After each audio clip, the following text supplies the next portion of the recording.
India market invest মাইন্ডসেটে আপনাদের স্বাগত। যারা চ্যানেল নতুন এসেছেন তাদেরকে বলবো প্লিজ চ্যানেলটাকে সাবস্ক্রাইব করবেন, লাইক করবেন, বেল আইকনটা প্রেস করবেন, তার সাথে অল বাটনটা প্রেস করবেন, তাই নোটিফিকেশনটা কিন্তু সঙ্গে সঙ্গে আপনাদের কাছে গিয়ে পৌঁছাবে। RVNL, railway Vikas Nigam limited, কোম্পানিটা রেলওয়ে বিকাশ করছে, অর্থাৎ নামের মধ্যেই কিন্তু বোঝা যাচ্ছে যে কোম্পানিটা কী কাজ করে। রেলের টোটাল যে ইনফ্রাস্ট্রাকচার আছে সেই ইনফ্রাস্ট্রাকচারটা ডেভেলপমেন্টের কাজ কিন্তু এই কোম্পানিটা করে।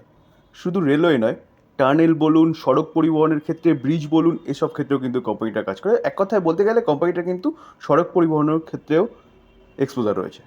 মেন এক্সপোজার যদিও হচ্ছে কোম্পানিটার রেলওয়ে ইনফ্রাস্ট্রাকচার ডেভেলপমেন্টের।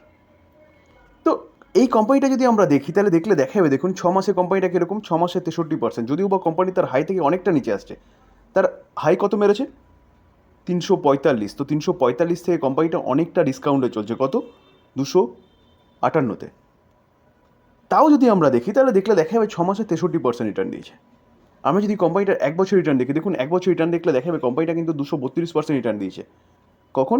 যখন কোম্পানিটা তার হাই থেকে অনেকটা ডিসকাউন্টে চলছে। অনেকটা মিন্স আমরা যদি দেখি তাহলে দেখা যাবে, দেখুন তার হাই থেকে কোম্পানিটা এখনও প্রায় এখানে 14% আমি শো করতে পেরেছি।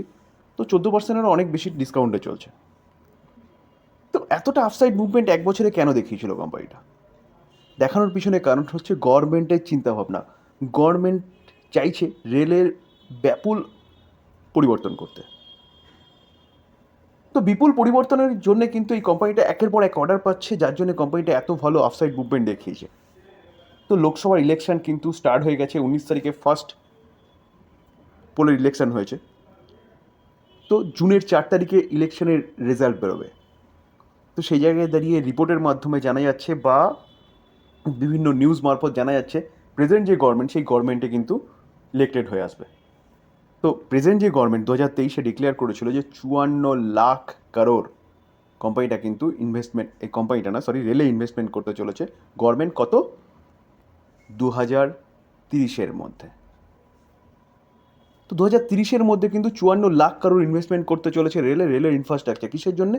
100% ইলেকট্রিফিকেশন বলুন, টোটাল হচ্ছে আনাচে কানাচে, দেশের আনাচে কানাচে বা যেখানে এখন রেল ব্যবস্থা পৌঁছায়নি সেখানে রেলেরকে পৌঁছে দেওয়া বলুন, তার পাশাপাশি বন্দে ভারত ট্রেন বলুন,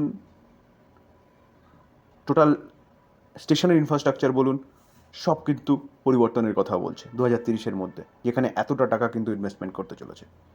তার জন্যে কিন্তু এই কোম্পানিটা দৌড়েছে এতটা। তো সেই জায়গায় দাঁড়িয়ে স্যার এই গভর্নমেন্ট যদি ইলেক্টেড হয়ে আসে তাহলে এই কোম্পানিগুলো আরও আপসাইড মুভমেন্ট দেখাতে পারে। এখন কিন্তু কোম্পানিগুলো সুস্থি নিচ্ছে বা কনসোলিডেট করছে বলতে পারেন।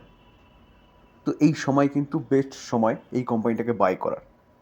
এই কোম্পানি নিয়ে কিন্তু একটা ভালো ব্রেকিং নিউজও পাওয়া যাচ্ছে। চলুন ব্রেকিং নিউজটা কি সেটা দেখায়। দেখুন, রেল বিকাশ নিগম হচ্ছে, এটা কিন্তু 19 তারিখের হচ্ছে নিউজটা আমি আলোচনা করছি, যেখানে কোম্পানিটা কিন্তু 440 কারোর একটা অর্ডার পেয়েছে কোম্পানিটা। তো অর্ডার যখন পেয়েছে না, তখন কিন্তু কোম্পানিটার তার নিচের থেকে ডেল থেকে অনেকটা উপরে উঠেছিল। আমরা চারটায় দেখাবো। এই যে অর্ডারটা পেয়েছে সেটা কোথা থেকে পেয়েছে? সাউথ সেন্ট্রাল রেলওয়ে, সেই রেলওয়ের ইনফ্রাস্ট্রাকচার ডেভেলপমেন্টের জন্য কিন্তু বলতে পারেন। তো এইটা কিন্তু তারা কোথায় জানিয়েছে? স্টক এক্সচেঞ্জকে জানিয়েছে। তাহলে বলতে পারেন এটা কিন্তু অফিসিয়াল খবর, এবং লোয়েস্ট বিডার ছিল হচ্ছে এই আরভিএনএল। ঠিক আছে, যে প্রজেক্টের জন্য অর্ডারটা পেয়েছে 440 কারোর, সেই অর্ডারটা কিন্তু 30 মান্থের মধ্যে তাদের করে দিতে হবে। তাহলে স্যার বুঝতে পারছেন তো, বা আমি যেটা বোঝানোর চেষ্টা করছি, এই কোম্পানিটা কিন্তু এখন কনসিডারেট করছে, মানে এই কোম্পানিটা এখন বাই করার সময় রেজাল্ট ডিক্লেয়ারের আগে আগে, রেজাল্ট ডিক্লেয়ার হয়ে গেলে আর যদি প্রেজেন্ট গভর্নমেন্ট ইলেক্টেড হয়ে আসে তাহলে এই কোম্পানিটা কিন্তু ধরাছোঁয়ার বাইরে চলে যাবে। দেখুন, power grid corporation of India, কোম্পানিটার নামের মধ্যে কিন্তু কোম্পানিটার কাজ লুকিয়ে আছে, কোন সেগমেন্টে কাজ করে। যদি আমরা কোম্পানিটা 6 মাসের রিটার্ন দেখি, দেখুন 6 মাসে 41% রিটার্ন দিয়েছে। আমরা যদি 1 বছর রিটার্ন দেখি তাহলে 1 বছরে কোম্পানিটা 62% রিটার্ন দিয়েছে। আমরা যদি কোম্পানিটার 5 বছর রিটার্ন দেখি দেখা যাবে 162% রিটার্ন দিয়েছে। অরিজিনালি যদি আমরা 2020-র পর থেকে, যেই সময় থেকে হচ্ছে বুম এসছে পিএসইউ কোম্পানিগুলোর মধ্যে, সেটা যদি দেখি তাহলে দেখা যাবে 211% রিটার্ন দিয়েছে। তো এই কোম্পানিটার বিজনেসে কিন্তু আগে কোনো দম ছিল না। কোম্পানিটার বিজনেসে সবচেয়ে বেশি দম এসছে বলতে পারেন 2020-র পর থেকে। কেন এসছে?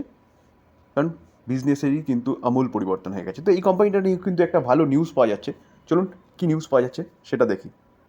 দেখুন, পাওয়ার গ্রিড যে কোম্পানিটা, সেই কোম্পানিটা প্ল্যান করছে কি ফান্ড রাইজের জন্য কত 3,000 crore ভায়া 10 years বন্ডের মাধ্যমে। তো কোম্পানিটা ফান্ড রাইজের কথা বলছে কেন? কারণ বিজনেসে লাগাবে। তো সেই জায়গায় দাঁড়িয়ে 10 বছরের বন্ডের মাধ্যমে কিন্তু 3,000 crore ফান্ড রাইজ করছে কোম্পানিটা। তো কোম্পানিটা যে 3,000 crore ফান্ড রাইজ করছে, তার মধ্যে bond issue will be base size কত 500 crore, আর গ্রিন শো অপশন থেকে কিন্তু তারা কত হচ্ছে 2,500 crore ফান্ড রাইজ করছে। তো আমরা যদি কোম্পানিটার বিজনেস দেখি, দেখুন ট্রান্সমিশন, ডিস্ট্রিবিউশন এবং এনার্জি ট্রেডিং, তার পাশাপাশি কোম্পানিটা কিন্তু এখন রিনিউয়েবল এনার্জি নিয়েও কাজ করছে। তো কোম্পানি ফান্ড রাইজ করছে তার বিজনেসটাকে বাড়ানোর জন্য, কারণ সামার সিজনে কিন্তু পাওয়ারের ডিমান্ড বাড়ে। তো পাওয়ারের ডিমান্ড বাড়লে কিন্তু এইসব কোম্পানিগুলোকে আরও বেশি পরিমাণে কাজ করতে হয় পাওয়ারের সাপ্লাই দেওয়ার জন্য। তো স্বাভাবিকভাবেই ডিমান্ড বাড়লে সাপ্লাই দিতে হবে, আর সাপ্লাই দিতে গেলে তাকে কী করতে হবে? ইনভেস্টমেন্ট করতে হবে। তো সেই জায়গায় দাঁড়িয়ে কিন্তু কোম্পানিটা তার বিজনেসটাকে বাড়ানোর জন্য কিন্তু এই ফান্ডটা রাইজ করছে। তার পাশাপাশি কোম্পানিটা কিন্তু রিনিউয়েবল সেগমেন্টেও কোম্পানিটার যোগদান রয়েছে। তো ভালো কোম্পানি, চিন্তাভাবনা করতে পারেন লং টার্ম ইনভেস্টমেন্টের জন্য। এই ছিল আলোচনা যদি ভালো লাগে, যারা চ্যানেল নতুন এসেছেন তাদেরগুলো প্লিজ চ্যানেলটাকে সাবস্ক্রাইব করবেন, লাইক করবেন, বেল আইকনটা প্রেস করবেন, তার সাথে অল বাটনটা প্রেস করবেন, নোটিফিকেশনটা কিন্তু সঙ্গে সঙ্গে আপনাদের কাছে গিয়ে পৌঁছাবে। থ্যাংক ইউ, ভালো থাকবেন।